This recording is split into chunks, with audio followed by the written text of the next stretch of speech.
বিশেষ খবর হলো, সংসদে আজ ব্যয় মঞ্জুরি বিল অনুমোদিত হয়েছে। লোকসভায় আজ 2026-27 সালের রেল মন্ত্রকে ব্যয় বরাদ্দ অনুমোদিত হয়েছে। পশ্চিমবঙ্গে আসন্ন বিধানসভা নির্বাচনের জন্য তৃণমূল কংগ্রেস আজ তাদের প্রার্থী তালিকা ঘোষণা করেছে। মুখ্যমন্ত্রী মমতা ব্যানার্জি ভবানীপুর আসনে প্রার্থী হচ্ছেন।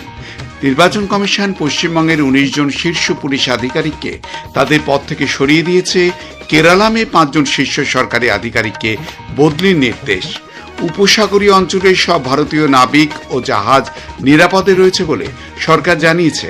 পশ্চিম এশিয়ায় সংঘাত আরও তীব্রতর হয়েছে। ইসরায়েল দাবি করেছে তারা ইরানের সর্বোচ্চ জাতীয় নিরাপত্তা সচিব আলী লারিজানিকে হত্যা করেছে। আসছে বিস্তারিত খবরে। সংসদে ব্যয় মঞ্জুরি বিল 2026 অনুমোদিত হয়েছে। রাজ্যসভায় আজ আলোচনার পর বিলটি নিম্নকক্ষে ফেরত পাঠানো হয়েছে। লোকসভায় বিলটি আগেই গৃহীত হয়েছে। রাজ্যসভায় আলোচনার জবাবে অর্থমন্ত্রী নির্মলা সীতারামন বলেন যে কেন্দ্র অর্থনৈতিক স্থিতিশীলতা তহবিলের জন্য 57,381.84 কোটি টাকা বরাদ্দ করেছে। তিনি জানান, আসন্ন রবি শস্য মরশুমে সারের ভর্তুকি হিসাবে 19,230 কোটি টাকা বরাদ্দ রাখা হয়েছে। তিনি আরও বলেন যে জম্মু কাশ্মীরের উন্নয়নের প্রয়োজনীয়তা মেটাতে কেন্দ্রীয় সহায়তা হিসাবে 5,000 কোটি টাকা প্রদান করা হয়েছে। কোভিড পরবর্তী সময়ে দেশে ম্যাক্রো ইকোনমিও বৃদ্ধি পেয়েছে।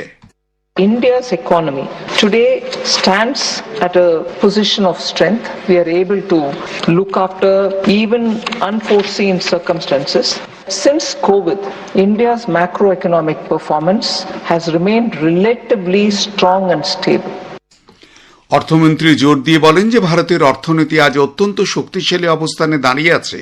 তিনি বলেন, মূলধনী ব্যয় 2017 অর্থবছরে 2.63 লক্ষ কোটি টাকা থেকে বেড়ে 2026-27 অর্থবছরে প্রায় 4 গুণ বৃদ্ধি পেয়ে 12.20 লক্ষ কোটি টাকায় দাঁড়িয়েছে। লোকসভায় আজ 2026-27 সালের রেল মন্ত্রকে ব্যয় বরাদ্দ অনুমোদিত হয়েছে। এ সংক্রান্ত আলোচনায় অংশ নিয়ে রেলমন্ত্রী অশ্বিনী বৈষ্ণব বলেন, নরেন্দ্র মোদী সরকারের আমলে গত দশকে রেল পরিষেবার অভূতপূর্ব উন্নতি হয়েছে। কেন্দ্রীয় বাজেটে রেলের জন্য রেকর্ড পরিমাণ বরাদ্দ থেকে প্রতিটি রাজ্যই উপকৃত হবে। रेलवे की फाइनेंशियल हेल्थ अभी जो भी प्रयास हुए हैं माननीय प्रधानमंत्री जी के नेतृत्व में इन 10 वर्षों में बहुत सुधरी है। रेलवे का बहुत बड़ा फोकस है सेफ्टी पे, पैसेंजर एमिनिटीज पे और पैसेंजर्स के लिए जो सुविधाएं हैं उनको बढ़ाने के लिए। রেলমন্ত্রী বলেন যে রেলপথের বিদ্যুতীকরণ, ডিজেল ভিত্তিক ব্যবস্থার রূপান্তরের ফলে প্রায় 6,000 কোটি টাকা সাশ্রয় হয়েছে। 47,000 কিলোমিটার রেলপথের বৈদ্যুতিকরণ সম্পন্ন হয়েছে। দেশে একটি হাইড্রোজেন চালিত ট্রেন তৈরি করা হয়েছে, যেটি বিশ্বের সবচেয়ে শক্তিশালী হাইড্রোজেন ট্রেন। তৃণমূল কংগ্রেস আজ পশ্চিমবঙ্গে আসন্ন বিধানসভা নির্বাচনের প্রার্থী তালিকা ঘোষণা করেছে। তৃণমূল কংগ্রেস নেত্রী মুখ্যমন্ত্রী মমতা ব্যানার্জি তার কালীঘাটের বাড়ি থেকে পাহাড়ের 3টি আসন অনিত থাপার দল ভারতীয় গোর্খা প্রজাতান্ত্রিক মোর্চাকে ছেড়ে দিয়ে বাকি 291টি আসনে দলীয় প্রার্থীদের নাম ঘোষণা করেছেন। মুখ্যমন্ত্রী মমতা ব্যানার্জি ভবানীপুর কেন্দ্র থেকে প্রতিদ্বন্দ্বিতা করবেন। বিজেপি এই কেন্দ্রে প্রার্থী করেছে বিরোধী দলনেতা শুভেন্দু অধিকারীকে। 74 জন বর্তমান বিধায়ককে এবার প্রার্থী করা হয়নি। 135 জন বিধায়ক তাদের পুরনো কেন্দ্র থেকে প্রতিদ্বন্দ্বিতা করবেন। 15 জন বিধায়কের আসন পরিবর্তন করা হয়েছে। নির্বাচন কমিশন আজ পশ্চিমবঙ্গে 19 জন শীর্ষ পুলিশ আধিকারিককে বদলির নির্দেশ দিয়েছে।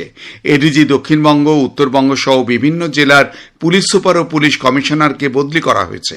এডিজি দক্ষিণবঙ্গ হিসেবে নিযুক্ত করা হয়েছে ডক্টর রাজেশ কুমার সিংকে। এডিজি উত্তরবঙ্গের দায়িত্ব দেওয়া হয়েছে জয়া রামনকে। একই সঙ্গে আসানসোল দুর্গাপুর পুলিশ কমিশনার হিসেবে ডক্টর প্রণব কুমার, হাওড়ার পুলিশ কমিশনার হিসেবে অখিলেশ কুমারকে নিযুক্ত করা হয়েছে।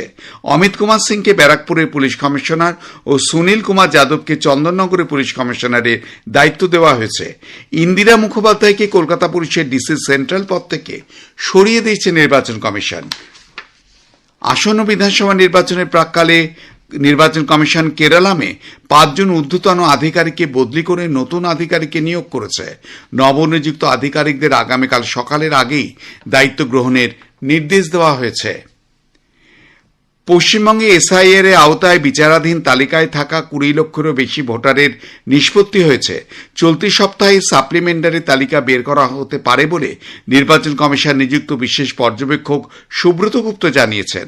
হাইকোর্টে আজ এসআইআর এর সংক্রান্ত বৈঠক শেষে তিনি আরও বলেন, বিচারাধীন তালিকায় থাকা যে সমস্ত ভোটারের নাম বাদ পড়বে তাদের আবেদন শোনার জন্য সুপ্রিম কোর্টের নির্দেশ অনুযায়ী ট্রাইব্যুনাল গঠনের ব্যাপারে বৈঠকে আলোচনা হয়েছে।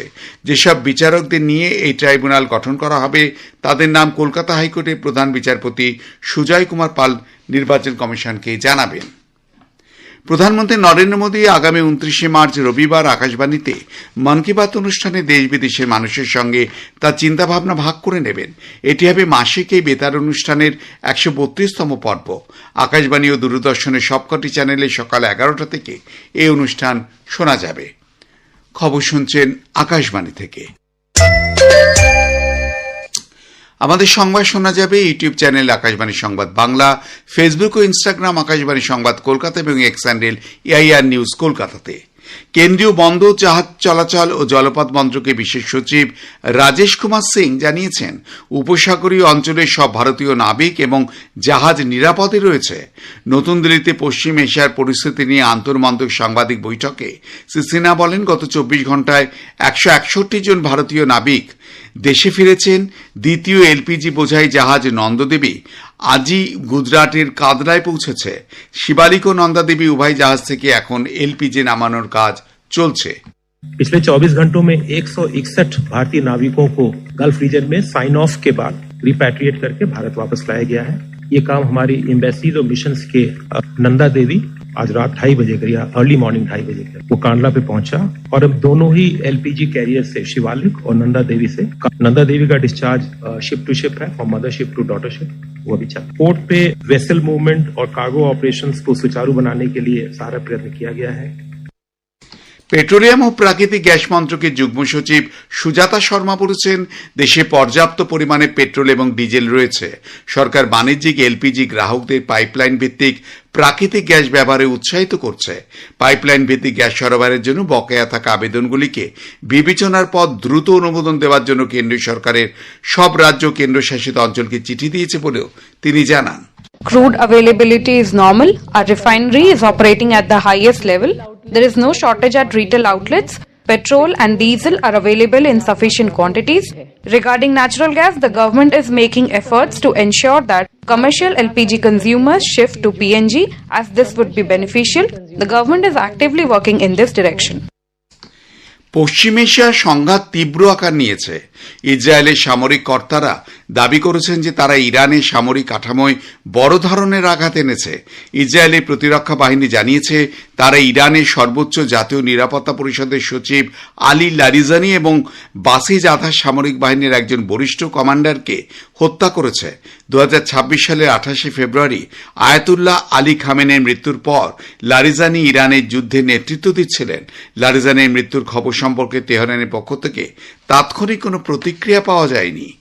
মার্কিন যুক্তরাষ্ট্রের জাতীয় সন্ত্রাস বিরোধী অভিযানের প্রধান জো কেন্ট পদত্যাগ করেছেন। মার্কিন প্রেসিডেন্ট ডোনাল্ড ট্রাম্পকে একটা লেখা চিঠিতে তিনি উল্লেখ করেছেন যে ইরানের বিরুদ্ধে মার্কিন যুক্তরাষ্ট্র ইসরায়েলের যে যুদ্ধ শুরু করেছে তা তিনি সমর্থন করছেন না।